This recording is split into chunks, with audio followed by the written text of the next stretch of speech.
Alright guys, don't do cardio. If you want to build muscle, if you want to burn body fat, don't do cardio, whatever you do. Now, this is one of those messages that I have been seeing a little bit more frequently, certainly since I did a video at the start of this year about trying to drop body fat quite quickly. Since then, it seems like my Instagram reels have been bombarding me with clips of gym-honed bodies, gym bros or bodybuilding types, both men and women, saying approximately the same thing. Don't do cardio if you want to build muscle. Don't do cardio if you want to burn body fat. Instead, just go into the resistance room and just lift weights. Now, these messages that are thrown out quite liberally into the social media sphere, out on Instagram, are made with the intention of trying to gain traction on people's social media. But what it's actually doing is throwing out regurgitated messages from other Instagram knobbers who had got their content from another Instagram knobber. And before you know it, the message has been diluted, it has been exaggerated, it has been blown all out of proportion. So before we get into the thick of it and before I start unpicking these types of video, I think it's important to tell you that I have been training in a gym environment since 1996. The mathematicians out there will tell you that that brings me to almost 30 years of training. In that time, I've lifted thousands of tons of weights in the resistance training rooms. But alongside it, I've always maintained a healthy amount of cardiovascular exercise. Okay, so let's take a look at the type of message that's being thrown out there. Don't worry, I'm not going to show you any one person's reel. I'm not the type of person that picks on someone and throws up their videos. This is more about the overarching message that's being thrown out and how I think that it's terribly irresponsible, and I am determined to unpick it and expose the truth to you all. Right, so the message.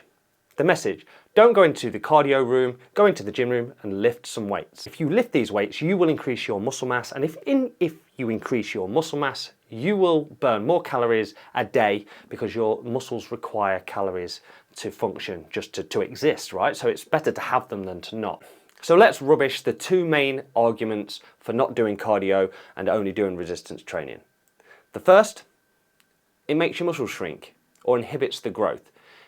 Now, some people will tell you that if you do too much cardio, if you keep doing cardio, that your body will enter a catabolic state where it starts to break down the muscle fibers for energy for that cardiovascular exercise. Now, while this is true in the extremes, it's not as significant as you think. The amount of cardio you would have to do versus the amount of muscle that you would lose is so tiny that you would never really notice it. People that stand off the page are as examples of people with physiques that do huge amounts of cardio are people like Ross Edgley, the swimmer, the guy, he is absolutely built. You've got Hunter McIntyre, who's at the front of all the HYROX events, and you've got people like Ollie Marchant, the sort of fitness entrepreneur online. He has an incredible physique and he is doing ultra marathons. And the second main reason that these videos give out is that cardiovascular exercise is bad for fat loss. Now, this is simply rubbish.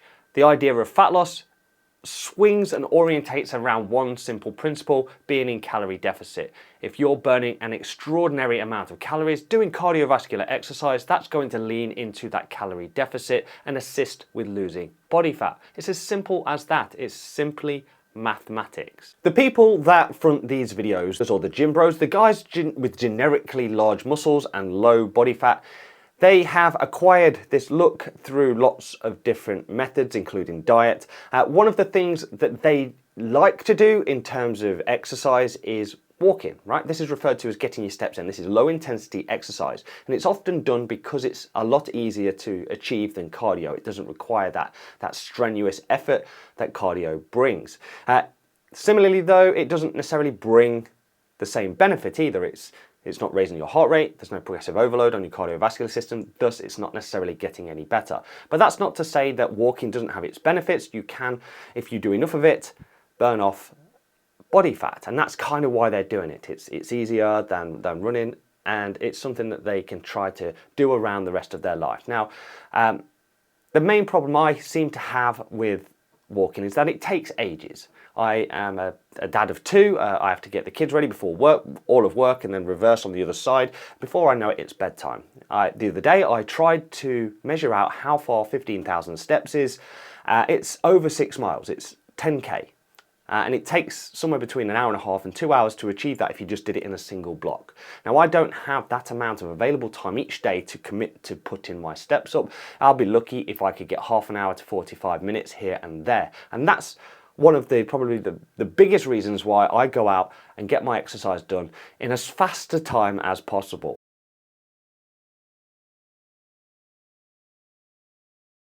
Now, this is where it gets really interesting. These videos that profess to supercharge your metabolism, because by building muscle you will add this extra burning capability, has been wildly exaggerated. They don't even tell you the numbers anymore, so you don't really know how supercharged you've become. I've spent just a little bit of time from multiple sources trying to work this out and stumbled across a few great articles and great calculators, resources out there to sort of work this out quite quickly for you. So let's work on the principle that you listen to these people and you go into the weights room and you spend 2 months and you put on 1 pound of skeletal body muscle. Perfect, right? Supercharging your metabolism. Here it comes. So how many extra calories does that burn every day for you? It's exciting, right? You've spent all those days in that gym, you've been glugging down the protein, you've got an extra pound of body muscle. How many extra calories does that burn on a day? How supercharged? It's 12. Well, actually it's 6 to 12. I'm being generous. 6 to 12 calories a day is what it gets you.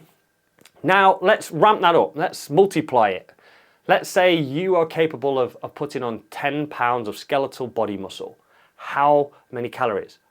120 calories. Okay, so now let's look back over at the cardio side of the coin. You can run that in about 6 or 7 minutes. A mile is about 100 calories. Now let's go back over to this. How hard is it to put on muscle mass? Really hard. It takes ages.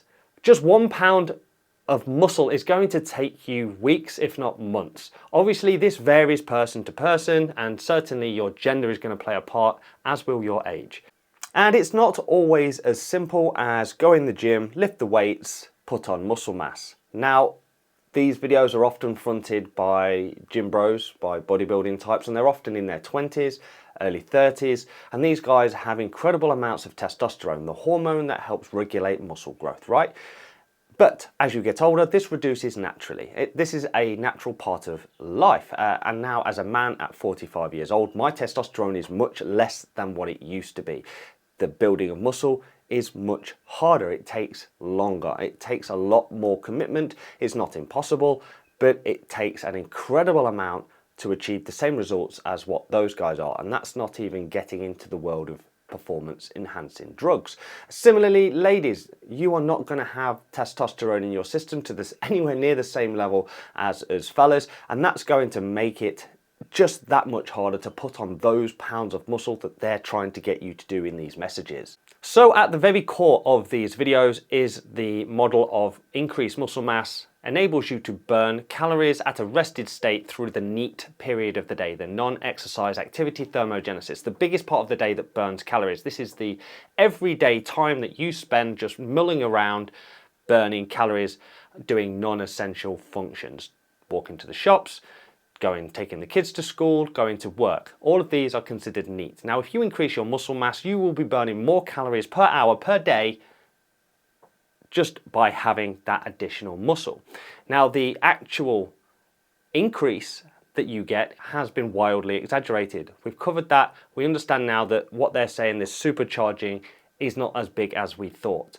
The people that front these videos are often muscular. They're often jacked. The big muscle mass, low body fat, and they're sort of intimating that if you do what they say, that you will end up looking like them. Now understand that they look the way they do through a variety of techniques. First, obviously lifting weights is part of that progressive overload over time in the resistant part of the gym.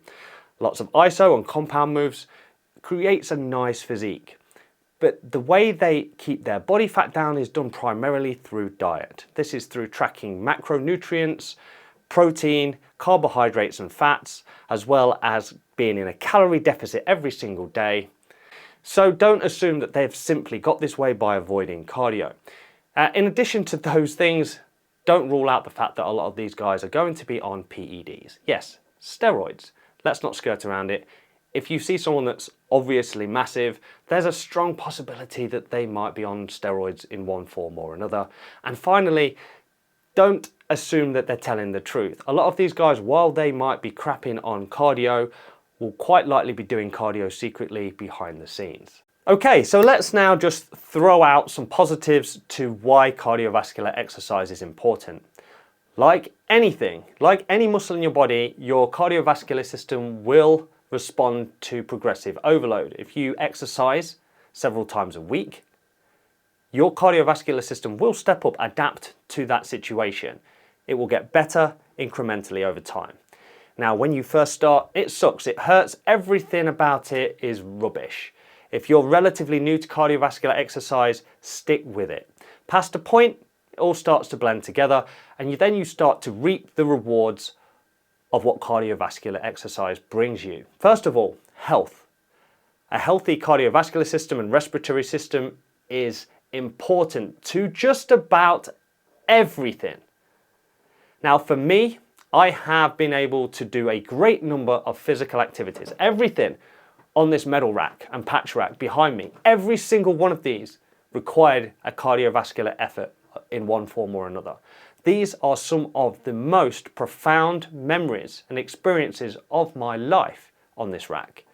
And I would not have been able to do them if I was one of these people that steered away from the cardiovascular route, because that's where this type of thing is built. Now, I completely agree that in gyms, the cardio room can be a little bit depressing. So I put out a different statement. Don't steer to the cardio room in the gym because it's a bit soulless, it's a bit rubbish. Get outside and do it. Get some fresh air. Fresh air is way better for you than gym air conditioning. Yeah, there are benefits to doing cardiovascular exercise above just health and fitness ones. This is literally memories to me. These are important to me. And I could not have done any of these if I'd have listened to some guy 20 years ago telling me, don't go into the cardio room. Because cardiovascular exercise enables activity, enables you to go off out into the world and do a great many other things. Okay, so one of the most compelling arguments for doing cardiovascular exercise throughout your entire life is longevity. Being able to maintain an active, healthy and fitness-based life throughout your entire life. In fact, it helps support living longer at a higher quality. Right? Now, let's take a little look at how many people are actively doing resistance training in gyms nowadays. Back in the 60s, 70s and 80s, there was this massive explosion of bodybuilders. Arnold Schwarzenegger was right at the front of it. Where are all those guys now? Where have they all gone? Now let's look at the other side. The ones that have maintained that cardiovascular exercise throughout their entire life. You can go into any running club in any city around the country. And there could be as many as 100 running clubs in a city. And in any of those running clubs, there could be between 50 and 1,000 members. The average age of running clubs is around 50, 55. And that's because much less young people join, but lots of older people join. Why? Don't know. Maybe more disposable time. They just like the company, the social aspect side of it. But it proves that there are hundreds and thousands of older people in their 50s, 60s, 70s and 80s still kicking it at a running club level. So these days I am in my hybrid fitness chapter. HYROX, Deadly Dozens, Deckers, that kind of thing. The training etiquette behind it really lends itself to this phase in my life, in my 40s. When I go to the gym, I cannot waste any time. It's important to me to maximize that time, and I cannot justify sitting on my arse looking at my phone. When I get to the gym, I line up what I've got to do, often a HIIT circuit or a WOD, but it lasts 40 to 45 minutes, and when I start, I don't stop until I am done. As I leave the gym, I often walk out through the resistance training area, absolutely soaked, huffing and puffing and out of breath, looking around the resistance training area where almost no work is happening, just guys sitting on benches on their phones. I leave that gym satisfied that I have got an incredible workout done and I am a little bit fitter than when I entered. So the objective of this video was not to say that cardio is better than resistance training or resistance training is better than cardio. I'm a firm believer that both are important to leading a fit, healthy and active life as you get older. Now, the way I look, the size of my muscles, they are irrelevant to me.